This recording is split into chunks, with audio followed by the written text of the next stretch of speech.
সুন্দরবনের প্রত্যন্ত এলাকায় রায়দিঘি কাশারিপাড়ায় বিবেক উৎসবে হাজার হাজার মানুষের ভিড়। কে বলবে সুন্দরবন পিছিয়ে আছে শহরের তুলনায়? শীতের দিনে 12ই জানুয়ারি দক্ষিণ 24 পরগনা জেলার রায়দিঘি কনকনদিঘি গ্রাম পঞ্চায়েতে পশ্চিম জটা কাশারিপাড়া এলাকায় বিবেক উৎসব কমিটির ব্যবস্থাপনায় বিবেক উৎসব 2025-এর শুভ উদ্বোধন হল।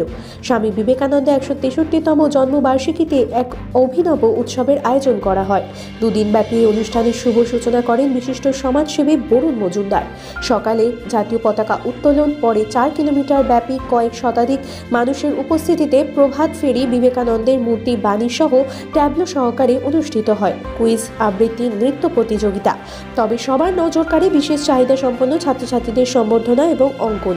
এই অনুষ্ঠানে উপস্থিত ছিলেন অবসরপ্রাপ্ত আর্মি দেবপাল নস্কর, শিক্ষাবন্ধু দিলীপ পুরকাইত, স্বাস্থ্য বিমার ব্রাঞ্চ ম্যানেজার দীপঙ্কর পুরকাইত, শ্যামাইন্দু পুরকাইত, শিক্ষক সংঘ ঝর্ণা মণ্ডল। আর আপনারা সেই ছবি সরাসরি দেখছেন শুধুমাত্র বাস্তব নিউজের পর্দায়। এই অনুষ্ঠানটা আমার জন্ম এই গ্রামে, বাট কর্মক্ষেত্রে আমি এখানে থাকি না, কর্মক্ষেত্রে আমার কলকাতায় থাকতে হয়।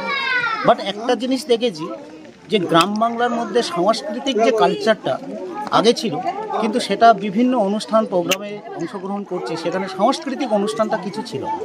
বাট আজকের এইটার মূল উদ্দেশ্য হচ্ছে যে একটা মনীষীকে কেন্দ্র করে একটা সাংস্কৃতিক কালচারকে ফিরে আসা এবং পরবর্তী প্রজন্মকে একটা নতুন দিশা দেখানো, যে সাংস্কৃতিক অনুষ্ঠানের মাধ্যমে একটা নতুন দেশ গঠন করা যায়। তার মূল উদ্দেশ্য নিয়েই এই প্রোগ্রাম। মূলত কি বার্তা দেবেন এলাকার মানুষকে? শুধু এলাকার মানুষকে এটাই বার্তা দিতে চাইছি যে আপনারা প্রত্যেকে সাংস্কৃতিক অনুষ্ঠানের মঞ্চ দিয়ে বিভিন্ন রকম মনীষীকে সামনে রেখে একটা নতুন সমাজ গড়া।